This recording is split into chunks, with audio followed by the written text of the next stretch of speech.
আগামীকাল মোক্ষদা একাদশী। আজকের এই ভিডিওতে আপনারা জানতে পারবেন এই একাদশীর ব্রত মাহাত্ম্য, একাদশীর পালনের সময় এবং এই একাদশীতে কি কি কাজ করা কর্তব্য এবং একাদশীতে কোন কোন খাবার গ্রহণ করা যাবে এবং কোন কোন খাবার শাস্ত্রে একেবারেই নিষিদ্ধ। নমস্কার, কৃষ্ণকথাতে আপনাদের সবাইকে স্বাগত। চলুন তাহলে শুরু করা যাক আজকের এই ভিডিও। 23শে ডিসেম্বর 2023 শনিবার। একাদশীর নাম মোক্ষদা একাদশী। পালনের সময় পরের দিন অর্থাৎ রবিবার সকাল 6:37 থেকে 6:56 পর্যন্ত ঢাকা বাংলাদেশ সময় এবং সকাল 6:13 থেকে 6:27 পর্যন্ত কলকাতা ভারত সময়। চলুন তাহলে এবার জেনে নেওয়া যাক এই একাদশীর ব্রত মাহাত্ম্য।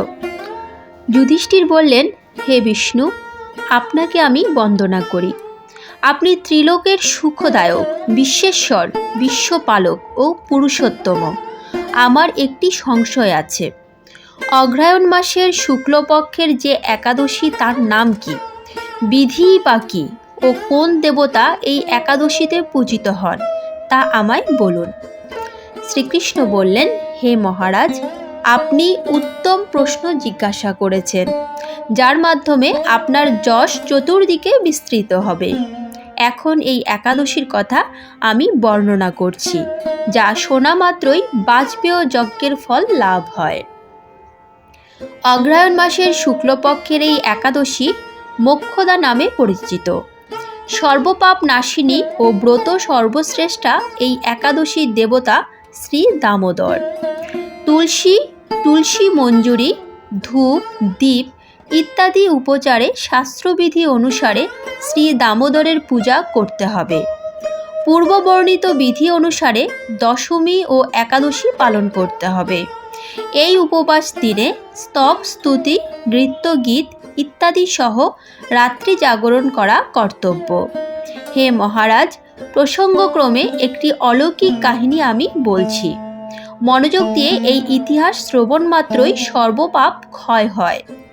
যে পিতৃপুরুষেরা নিজ নিজ পাপে অধোজনি প্রাপ্ত হয়েছে, এই ব্রত পালনের পুণ্যফল বিন্দুমাত্র তাদেরকে দান করলে তারাও মুক্তি লাভের যোগ্য হন।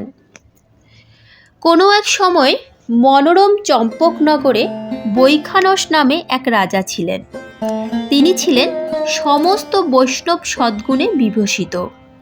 প্রজাদের তিনি পুত্রের মতো পালন করতেন। তার রাজ্যে বহু বেদজ্ঞ ব্রাহ্মণ বাস করতেন। রাজ্যের সকলেই ছিল বেশ সমৃদ্ধিশালী।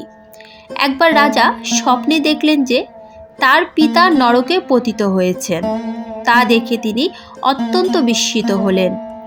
পরদিন ব্রাহ্মণদের ডেকে বলতে লাগলেন, হে ব্রাহ্মণগণ, গত রাত্রিতে স্বপ্নে নরক যাতনায় পিতাকে কষ্ট পেতে দেখে আমার হৃদয় বিদীর্ণ হচ্ছে। তিনি আমাকে লক্ষ্য করে বলতে লাগলেন, হে পুত্র, তুমি আমাকে নরক সমুদ্র থেকে উদ্ধার করো। তার সেই অবস্থা দেখে আমার অন্তরে সুখ নেই। আমার এই বিশাল রাজ্য, স্ত্রী, পুত্র কিছুতেই আমি শান্তি পাচ্ছি না। কি করি, কোথায় যাই, কিছুই বুঝে উঠতে পারছি না। আমার পূর্বপুরুষেরা মুক্তিলাভ করতে পারেন এমন কোনো পূর্ণব্রত, তপস্যা ও যোগের কথা আমাকে উপদেশ করুন, আমি তা অনুষ্ঠান করব। আমার মতো পুত্র বর্তমান থাকা সত্ত্বেও যদি পিতামাতা পূর্বপুরুষেরা নরক যন্ত্রণা ভোগ করতে থাকেন, তবে সে পুত্রের কি প্রয়োজন? ব্রাহ্মণগণ বললেন, হে মহারাজ, আপনার রাজ্যের কাছেই মহর্ষি পর্বতমুনির আশ্রম রয়েছে। তিনি ত্রিকালজ্ঞ। তার কাছে আপনার মুক্তির উপায় জানতে পারবেন। ব্রাহ্মণদের উপদেশ শ্রবণ করে মহাত্মা বৈখানস তাদের সঙ্গে নিয়ে সেই পর্বতমুনির আশ্রমে গমন করলেন। তারা দূর থেকে ঋষিবরকে সাষ্টাঙ্গে প্রণাম করে তার কাছে গেলেন। মুনিবর রাজার কুশল বার্তা জিজ্ঞাসা করলেন। রাজা বললেন, হে প্রভু, আপনার কৃপায় আমার সবই কুশল। তবে আমি একদিন স্বপ্নযোগে পিতার নরক যন্ত্রণা ও কাতর আর্তনাদ শুনে অত্যন্ত দুঃখিত ও চিন্তাগ্রস্ত হয়েছি। হে ঋষিবর, কোন পুণ্যের ফলে তিনি সেই দুর্দশা থেকে মুক্তি পাবেন তার উপায় জানতেই আপনার শরণাগত হয়েছি। রাজার কথা শুনে পর্বতমুনি কিছুক্ষণ ধ্যানস্থ হয়ে বললেন, হে মহারাজ, পূর্বজন্মে তোমার পিতা অত্যন্ত কামাচারী হওয়ায় তার এরকম অধোগতি লাভ হয়েছে। এখন এই পাপ থেকে মুক্তির উপায় বর্ণনা করছি। অগ্রহায়ণ মাসের শুক্লপক্ষের মোক্ষদা একাদশী পালন করে সেই পুণ্যফল পিতাকে প্রদান করো। সেই পুণ্য প্রভাবে তোমার পিতার মুক্তি লাভ হবে। মুনির কথা শোনার পর রাজা নিজ গৃহে ফিরে এলেন। সেই পবিত্র তিথির আবির্ভাবে তিনি স্ত্রী পুত্রাদি সহ যথাবিধি মোক্ষদা একাদশী ব্রত পালন করলেন। ব্রতের পুণ্যফল পিতার উদ্দেশ্যে প্রদান করলেন। ওই পুণ্যফল দানের সঙ্গে সঙ্গে আকাশ থেকে পুষ্পবৃষ্টি হতে লাগলো। হে পুত্র, তোমার মঙ্গল হোক। এই বলতে বলতে বৈখানস রাজার পিতা নরক থেকে মুক্ত হয়ে স্বর্গে গমন করলেন। হে মহারাজ যুধিষ্ঠির, যে ব্যক্তি এই মঙ্গলদায়িনী মোক্ষদা একাদশী ব্রত পালন করে তার সমস্ত পাপ বিনষ্ট হয় এবং মৃত্যুর পর মুক্তি লাভ করে। এই ব্রতের পূর্ণ সংখ্যা আমিও জানি না। চিন্তামণির মতো এই ব্রতটি আমার অত্যন্ত প্রিয়। এই ব্রতকথা যিনি পাঠ করেন এবং যিনি শ্রবণ করেন উভয়ই বাজপেয় যজ্ঞের ফল প্রাপ্ত হন। এবার জেনে নেওয়া যাক একাদশীর নিয়মাবলী। একাদশী পালনের নিয়মাবলী। একাদশী মূল কাজ হলো নিরন্তর ভগবানকে স্মরণ করা। তাই আপনারা যে নিয়মে যে সময়ে পালন করুন না কেন, ভগবানকে ভক্তি ভরে স্মরণ করাই যেন আপনার মূল কাজ হয়। আমরা একাদশী পালনের সাত্ত্বিক নিয়মটি উল্লেখ করছি। এর আগের ভিডিওতেও এই সাত্ত্বিক নিয়মটি আমি উল্লেখ করেছি, কিন্তু যারা ভিডিওটি নতুন দেখছেন তাদের জন্য আরেকবার এই নিয়মটি উল্লেখ করা হলো, যেটি সবারই পালন করা উচিত। সমর্থ পক্ষে দশমীতে একাহার, একাদশীতে নিরাহার ও দ্বাদশীতে একাহার করবেন। তা হতে অসমর্থ পক্ষে শুধুমাত্র একাদশীতে অনাহার। যদি তাতেও অসমর্থ হন, একাদশীতে পঞ্চরবিশস্য বর্জন করে ফলমূলাদি অনুকল্প গ্রহণের বিধান রয়েছে। সমর্থ পক্ষে রাত জাগরণের বিধি আছে। গৌড়ীয় ধারায় বা মহান আচার্যবৃন্দের অনুমোদিত পঞ্জিকায় যে সমস্ত একাদশী নির্জলা অর্থাৎ জল ব্যতীত, সেগুলো সেমতেই পালন করা উচিত। নিরন্তর কৃষ্ণ ভাবনায় থেকে নিরাহার থাকতে অপারগ হলে নির্জলা সহ অন্যান্য একাদশীতে কিছু সবজি ফলমূলাদি গ্রহণ করতে পারেন, যেমন রাঙা আলু, চাল কুমড়ো, আলু, পেঁপে, টমেটো, ফুলকপি ইত্যাদি সবজি ঘি অথবা বাদাম তেল বা সূর্যমুখী তেল দিয়ে রান্না করে ভগবানকে উৎসর্গ করে আহার করতে পারেন। বাটা হলুদ, লঙ্কা ও সন্দক লবণ ব্যবহার্য। আবার অন্যান্য আহার্য যেমন দুধ, কলা, আপেল, আঙুর, আনারস, আখ, আম, শসা, তরমুজ, বেল, নারকেল, মিষ্টি আলু বা রাঙা আলু, বাদাম ও লেবুর শরবত ইত্যাদি ফলমূলাদি খেতে পারেন। একাদশীতে 5 প্রকার রবিশস্য গ্রহণ করতে নিষেধ করা হয়েছে।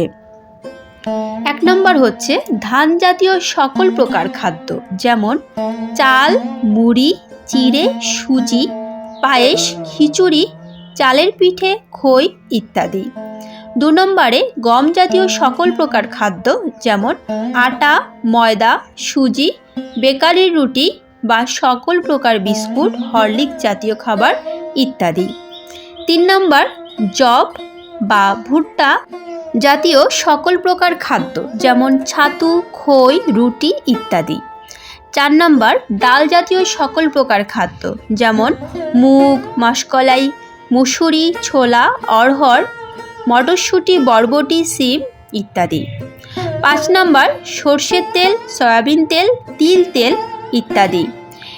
উপরোক্ত পঞ্চরবিশস্যের যে কোনো একটি একাদশীতে গ্রহণ করলে একাদশী ব্রত নষ্ট হয়ে যায়। শ্যামা চাল ও কাউনের চাল খাওয়া যাবে না। সাবুদানা না খাওয়াই ভালো। উল্লেখ্য, যারা সাত্ত্বিক আহারী নন এবং চা, বিড়ি বা সিগারেট, পান, কফি ইত্যাদি নেশা জাতীয় গ্রহণ করেন, একাদশী ব্রত পালনের সময়কাল পর্যন্ত এগুলো গ্রহণ না করাই ভালো। একাদশী করলে যে কেবলমাত্র নিজের জীবনের সদ্গতি হবে তা নয়। একাদশী ব্যক্তির প্রয়াত পিতামাতা নিজ কর্মদোষে নরকবাসী হন, তবে সেই পুত্রই একাদশী ব্রত পালন করে পিতামাতাকে নরক থেকে উদ্ধার করতে পারেন। একাদশীতে অন্ন ভোজন করলে যেমন নরকবাসী হবে, অন্যকে ভোজন করালেও নরকবাসী হবে। কাজেই একাদশী পালন করা আমাদের সকলেরই কর্তব্য। একাদশী পারণ। একাদশীর পরের দিন পঞ্জিকাতে পারণের যে সময় নির্দিষ্ট করা থাকে, সেই সময়ের মধ্যেই পঞ্চরবিশস্য ভগবানকে নিবেদন করে প্রসাদ গ্রহণ করে পালন করা একান্ত কর্তব্য, নতুবা একাদশীর কোনো ফল লাভ হবে না। একাদশী ব্রত পালনের প্রকৃত উদ্দেশ্য কেবল উপবাস করা নয়, নিরন্তর শ্রী ভগবানের নাম স্মরণ, মনন ও শ্রবণ কীর্তনের মাধ্যমে একাদশীর দিন অতিবাহিত করতে হয়। একাদশী পালনের দিন পরনিন্দা, পরিচর্যা, মিথ্যা ভাষণ, ক্রোধ, দুরাচারী, স্ত্রী সহবাস সম্পূর্ণরূপে নিষিদ্ধ। নিম্নোক্ত বিষয়গুলোর প্রতি দৃষ্টি রাখাও বাঞ্ছনীয়, যেমন একাদশী ব্রতের আগের দিন রাত 12টার আগেই অন্ন ভোজন সম্পন্ন করে নিলে সর্বোত্তম। ঘুমানোর আগে দাঁত ব্রাশ করে দাঁত ও মুখগহ্বরে লেগে থাকা সব অন্ন পরিষ্কার করে নেওয়া সর্বোত্তম। একাদশীতে সবজি কাটার সময় সতর্ক থাকতে হবে, যেন কোথাও কেটে না যায়। একাদশীতে চলমান একাদশীর মাহাত্ম্য ভগবত ভক্তের শ্রীমুখ হতে শ্রবণ অথবা সম্ভব না হলে নিজেই ভক্তি সহকারে পাঠ করতে হয়। যারা একাদশীতে একাদশীর প্রসাদ রান্না করেন, তাদের 5 ফোড়ন ব্যবহারে সতর্ক থাকা উচিত। একাদশীতে শরীরে প্রসাধনী ব্যবহার নিষিদ্ধ। তেল, শরীর ও মাথায় সুগন্ধি সাবান, শ্যাম্পু ইত্যাদি বর্জনীয়। সকল প্রকার ক্ষৌরকর্ম, শেভ করা, চুল কাটা, নখ কাটা নিষিদ্ধ।